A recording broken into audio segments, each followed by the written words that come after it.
Hello, my name is Klaus Langhout, and I work in Microsoft on virtual desktop virtualization. And today I wanted to walk through virtual desktop infrastructure in Windows Server 2012 to provide an end-to-end overview of the enhancements that we've made. After the introduction, I want to deep dive into three specific areas. The first is efficient management with simplified deployment, intuitive administration, and enhanced scalability. The second is the changes that we've made to increase the value by decreasing the cost of VDI. And the third is how we enable a rich user experience with remote effects over whatever network type you happen to be on. To kind of sum up where we started from, we do understand that the key questions our customers are asking is, how do I embrace the cloud? How do I increase the efficiency in my data center? How do I deliver next generation applications? And lastly, how do I enable modern work styles, which remote desktop services is definitely key to help solve. In cloud optimizing your IT, we know that customers want to move beyond just simple virtualization into thinking through how to move to the cloud with secure multi-tenant capabilities. We also understand that IT pros want to manage many servers as one. Customers want to move to an open and scalable web platform that supports applications both on and off premise. And lastly, that we want to enable the modern work style, people working in different locations on different types of devices, which again is what we will focus on with the remote desktop services.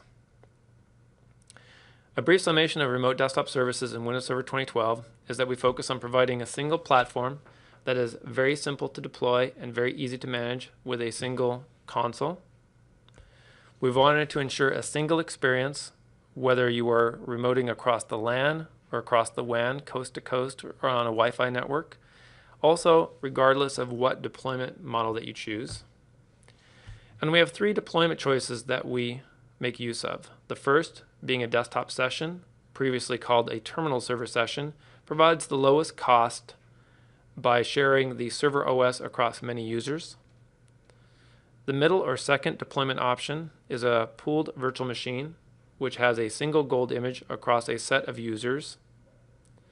And the third option is a personal virtual machine where each user would have their own VM, which provides you the highest flexibility in that each VHD could be different than the other VHDs, but it also has the highest cost in comparison to the other deployment options. Some of the needs and challenges that I've heard from customers is that the customer really does want to prevent loss and leak of corporate data. They want to reduce the amount of effort and time it takes to deploy new applications. They wish to administer these desktops and applications from a single point. And they want to make sure that if they do enable remote desktop and application usage, that the bandwidth is not extreme. Key challenges that this remote desktop services help solve is to allow corporate applications and data to be accessed from unmanaged devices and locations, in that the applications and data never leaves the data center. To allow users to be productive while still balancing corporate compliance and keeping the data and the applications in the data center. The scenario summary, again, that we provide is efficient management with a very easy deployment set of wizards, that we provide a much lower cost VDI platform, as well as extending session host, what was called terminal server, and enabling a rich user experience with remote effects. For efficient management, some of the things that we've really focused on is to provide a scenario-based deployment to make it very easy to deploy one or many servers running remote desktop services. We've unified the administration model to provide an integrated console for managing both sessions and VMs, whether you are deploying a full desktop or even just application or applications. And we've made the ongoing management, such as patching or deploying new applications, streamlined for both pooled and virtual desktops, as well as session deployment. To increase the value for VDI, we've added something called User Profile Disk, which allows a pooled desktop to become a reality while still maintaining personalization and user personalization, such as the family photo on the desktop background or the icons where the end user wishes them to be. We've added in Fair Share, which dynamically allocates both network I/O, CPU usage, and disk I/O across many users such that one user cannot decrease the amount of resources available for the other users on that server. We've also added in multiple storage options where in the past you had to use SAN, you can now use direct access storage or SMB file servers or network attached storage to allow you to pick and choose the right storage options at the right cost point for your deployment model. And then lastly, on the third pillar, we've enabled remote effects for wide area networks where the end user no longer has to choose the network type, and the system will just adapt to the network type even if it changes to provide the best possible experience to the end user. We support both software as well as hardware-based GPU support, where if a GPU is present on the server, the host machine, we'll make use of that GPU and offload graphics processing to that GPU across many VMs. But if a GPU is not present, we still do provide DX11 support via a software GPU. We provide great USB isochronous redirection across sessions, VMs, and physical desktops to allow devices such as USB-based printers and fax scanners, as well as other USB-type devices to be used within your remote desktop session. Lastly, we provide a great experience with multi-touch and a Metro-style remote desktop connection application and start menu integration where the applications that are published to the end user will integrate on the start menu. Now we'll drill into efficient management with simplified deployment and intuitive administration. The first thing we've done is we've taken our deployment model and made it much easier to deploy both pooled and personal VMs as well as session deployment.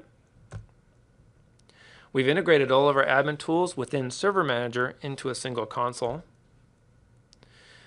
We've automated the initial deployment as well as the configuration of the VMs or sessions.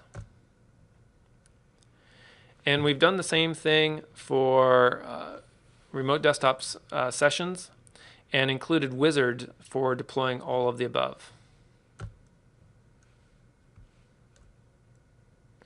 The easy deployment with automation, the VDI deployment is very simple.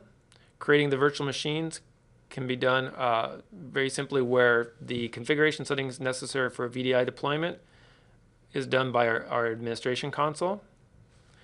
And different scenarios can all be done via wizard-based setup. We provide the integrated console, as I mentioned before, to manage the servers, create collections of servers, where a collection is a set of servers that all provide the same VM or session, associating the user to the collection, as well as for virtual machine. You can also publish applications, and the applications can be session or VM based from that same admin console. And we've also created a rich PowerShell layer where if our admin console does not scale to the number of users that you wish to enable, you can use PowerShell to provide scripting or a third-party or separate admin GUI via that scripting model at an extreme high scale. With a pooled desktop, we use a single master image for those virtual machines. We can also use a single master image to roll out a personal desktop or a set of personal desktops where after that initial rollout, then the personal desktops could diverge based upon the end user making changes. When you do make a change to a master image for a pooled desktop, we do not make that change all at the same time across the different hosts, but we stagger it to make sure that we do not end up with a disk storm where all the images are accessing the SAN or the SMB back storage all at the same time. We also optimize rollbacks as well as system preparation where once a user logs off of a pooled desktop, we revert to the gold image plus the user disk to make sure that any system changes that were made accidentally are not persisted for the next user that's logging on. Now in this demo, I will demonstrate how easy it is to set up an end-to-end VDI deployment using our wizard-based installation method. So in Windows Server 2012, we have a new server manager that makes it easy to manage one server or many servers. And here's the server manager screen with which I will deploy a brand new remote desktop services installation. The first thing I will choose is to add roles and features. which gives me some information about what I need to do before I begin. I'll hit next. Then I'm given the option of doing a role-based installation or feature installation or remote desktop services installation. If I were to set up Active Directory or DNS or another role service, I would choose the top installation option. In this case, I will set up or select remote desktop services. Hit next. Now it gives me two choices, a standard deployment, which allows me to set up many advanced features, or a quick start, which allows me to set up a remote desktop services solution on a single server. So I'll select that. Now it's asking me if I would like to set up a VDI or VM-based deployment or a session-based, typically known or previously known as a terminal server deployment. In this case, I do want to set up a VDI-based deployment. So I hit next. Now this screen allows me to select servers to install upon. By default, the local server has been selected, so that's the one I'll choose and hit next. It is now checking the capabilities of that server to make sure it is compliant with setting up a remote desktop services solution. And if it is, it'll proceed to the next screen. Now I've previously put together a Windows 8 VHD, which includes all the applications and configuration settings that I want to give to my end users. So I will browse to that VHD file, and the wizard will validate the contents of that VHD file to make sure it works for this deployment. And I'll hit next. Now this screen is telling me that there are 3 role services that will be set up. And also I will select to restart the destination server automatically and hit deploy.